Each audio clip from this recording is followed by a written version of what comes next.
Welcome to the second season of Murder in 20 podcast, where I, Bobby Stevens, am your host with a new episode every Wednesday. If you're a serious fan of true crime and love listening to podcasts, but don't want all that small talk, you've come to the right place. We get right to the facts. Murder in 20 episodes are concise and complete in 20 minutes. Less talk and more true crime. Be sure to like, share, and follow us to learn about upcoming episodes. Thanks for tuning in. Now let's get to this week's episode.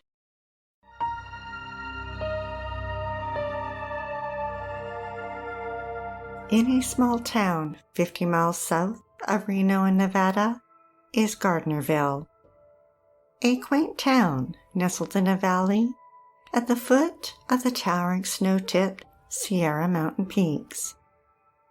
The downtown streets are lined with flowers and offer a glimpse back in history with century-old buildings, while outdoors it offers world-class hiking and fishing, an idyllic place to call home. Its population of around 6,000 is made up of folks with yards big enough for a horse to roam, and it wasn't uncommon to see residents riding through the local streets on horseback. It was a town where its residents didn't lock their doors. That is, until Wilber moved to town. In 2018, there were no murders in Gardnerville. In 2019, there were 2. Then it turned into 4 when they were tied to 2 murders in nearby Reno. Wilber Martinez-Guzman left his home in El Salvador in 2016 and arrived in the U.S., not by legal means, but rather as an illegal immigrant. In 2018, he and his mother Sonia settled into Carson City, midway between Gardnerville and Reno. ABC News reported that in Gardnerville, Connie Kuntz had a zest for life and everything related to Disney. In her mid-50s, she worked as a manicurist and had an eye for style. Bold and loud colors were her favorite. Her dark hair was dyed blonde, her eyes deep-set, with a smile that went from ear to ear and formed deep creases in her cheeks. Connie helped care for her aging mother, and her daughter Madison looked a lot like her. The two were best friends. They talked or texted each other every day. Connie had saved up for her daughter's 21st birthday and surprised Madison with a trip to Las Vegas. A mile away, Sophia Rankin lived alone. Growing up, she earned the nickname Cookie for giving out free cookies at her parents' bakery. She was married for a short time in her 20s and lived in Southern California. She spent years working at a telephone company, working her way up from a switchboard operator to an engineer. She spent time with a gentleman who introduced her to antique cars, a hobby she kept even after he passed away. Later, she relocated to Nevada, where she could have a horse in the backyard and could often be seen riding down the city streets. She was in her 70s, but acted far younger and was fearless. Her hair was short, with bangs tousled on her forehead. She was a generous soul with her family and local charities. She was known to be feisty and belonged to the local antique automobile club. She even did simple maintenance like changing the oil on her own vehicles and loved to race around town in her vintage Ford Model A.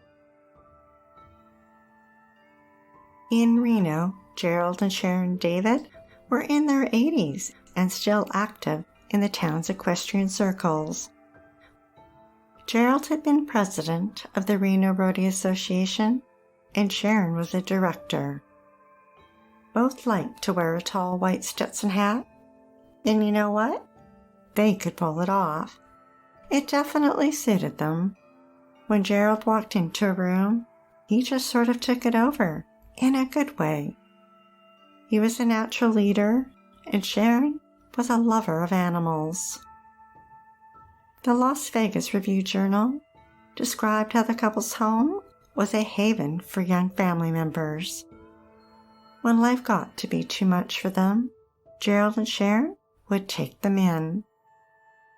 Their niece, Sherry Perry, who was named after her aunt, fondly remembered a time when she didn't have a father in her life, so her Uncle Gerald stepped in and went to a father-daughter dance with her. Starting in the spring of 2018, Gerald and Sharon hired Wilber to work around their property. Over the next 4 months, he did odd jobs until he was fired in July. Fall rolled in. The leaves on the trees turned from green to orange before they disappeared. Then Thanksgiving and Christmas holidays came and went. The temperature dropped and snow dusted the hills. And soon it was 2019. The new year started off with happy celebrations full of promise. But not for all its residents. 3 days later, 19-year-old Wilber was in a desperate search for cash. He drove north to Reno, back to Gerald and Sharon's property, and broke into an outbuilding. There he helped himself to fishing rods, a skill saw, and hunting gear. But the haul wasn't enough for him. He returned the next night. This time, he came across a .22 caliber handgun and ammunition. Without hesitation, he scooped them up and returned home armed with a gun. Gerald discussed the thefts with the caretaker on the property, but did not file a police report. He confided in his son Steve that he suspected the thief was Wilber. A week later, on January 10th, Wilber armed himself with the stolen .22 handgun and traveled south to Gardnerville and went looking for a house to burglarize. In a subdivision, he came upon a small bungalow on James Road. Its siding was a pale pink, anchored by red brick below. Its windows looked welcoming with white vertical blinds. On the porch sat an old-fashioned light and 2 empty lawn chairs, while a wind chime swung softly. Connie didn't lock her doors, and the garage door was open. Wilber spotted the open door and walked right in. Connie saw him. He didn't hesitate and reached for the .22, pulled it out, and shot her once in the head. Her body fell, landing hard on the floor. Connie was dead at 56, just days away from her 57th birthday. Wilber rifled through Connie's belongings and stole 16 silver rings and other jewelry. He took her computer and her new Apple Watch, then fled. Connie's mother stopped by the house and discovered her daughter's body. Detective Ryan Young from the Douglas County Sheriff's Office responded to a patrol car's request for backup. He was soon joined by 12 officers from his department. Once back at his mother's house, Wilber attempted to connect the watch to Apple services using his mother's email address. Then 3 days later, he drove back to Gardnerville and roamed the neighborhoods looking for another house to rob. A mile from Connie's house, he came upon a rancher on Dresslerville Lane. Its siding in pale yellow was anchored in stone. Its stately white front door featured a large oval window. Wilber found a door that wasn't locked and let himself in. When Sophia saw him, he quickly reacted and reached for the .22 and pulled the trigger. The bullet hit Sophia in the face, but she didn't go down. Instead, she ran back towards her bedroom. Wilber chased after her and caught up to her.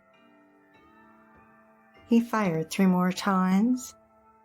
Sophia lay dead on the floor at 74. Wilber's intention had been to rob the house, but shooting Sophia multiple times rattled him, and he fled without stealing a thing. She had been murdered in cold blood for nothing. Someone called police about a suspicious death, and Detective Brandon Williamson was the first to arrive. Detectives Ryan Young and Brandon Williamson quickly knew the 2 homicides were somehow linked, and they joined forces to lead a team of investigators. The Reno Gazette-Journal reported that after Sophia's murder, they held a briefing meeting for the team. The empty box to Connie's Apple Watch had given them an idea. Could they trace the murder through the stolen watch? None of the investigators had an Apple Watch. Deputy Stephen Schultz was assigned to contact Apple for any information that might lead them to her killer. He knew Apple would require a warrant and quickly applied for one. In the meantime, he contacted the company requesting a speedy response. They had to stop the killer before he struck again. The next day, Wilber took Connie's 16 rings and pawned them at a shop in Carson City. The following day was Tuesday, January 15th, and Wilber decided to head back to Gerald and Sharon's property a 3rd time. But this time, he didn't stick to just the outbuildings. He slinked his way over to their house, where he found the back door into the mudroom unlocked and let himself in. Sharon heard something and went to check it out. Wilber raised the gun he'd stolen from them and shot her in the head. She slumped to the floor. Wilber walked past her body and towards the bedroom when he spotted Gerald sitting on the bed getting dressed. He pointed the gun and shot once, hitting him in the head. Sharon died at 80, Gerald at 81. This time, Wilber wasn't going to leave empty-handed. He didn't drive 20 miles for nothing.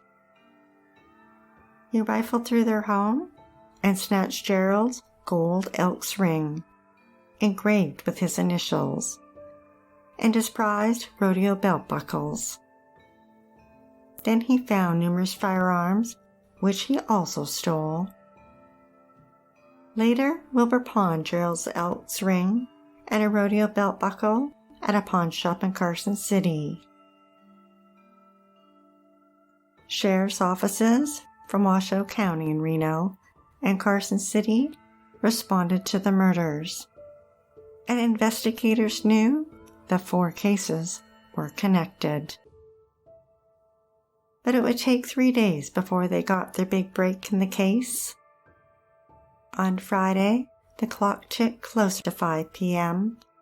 when Deputy Stephen Schultz finally received an email from Apple.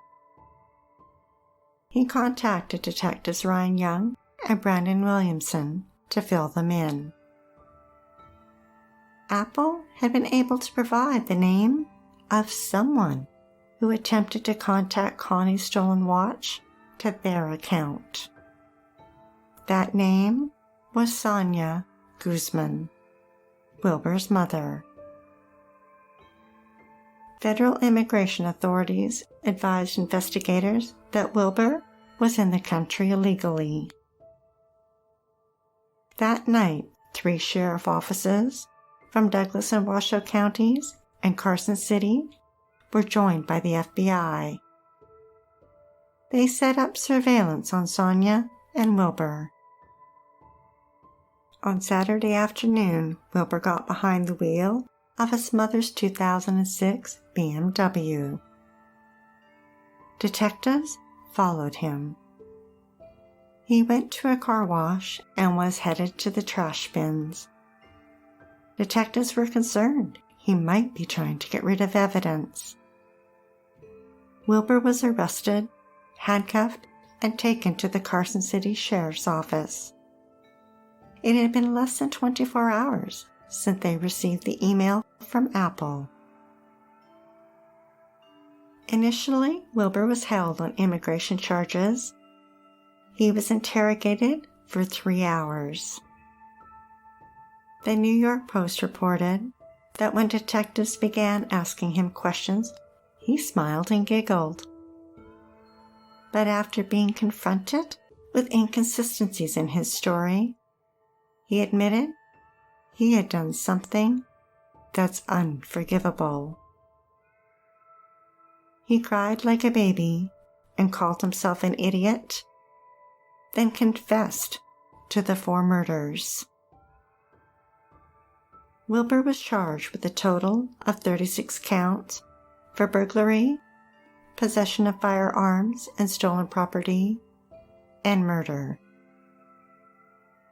Washoe and Douglas counties agreed to try the cases together because the crimes were intertwined. Court records revealed that Wilber had wrapped the guns he'd stolen from Gerald and Sharon's home in tarps and buried them in different locations around the hills of Carson City. And Wilber's DNA was found on the .22 he used to kill Connie and Sophia.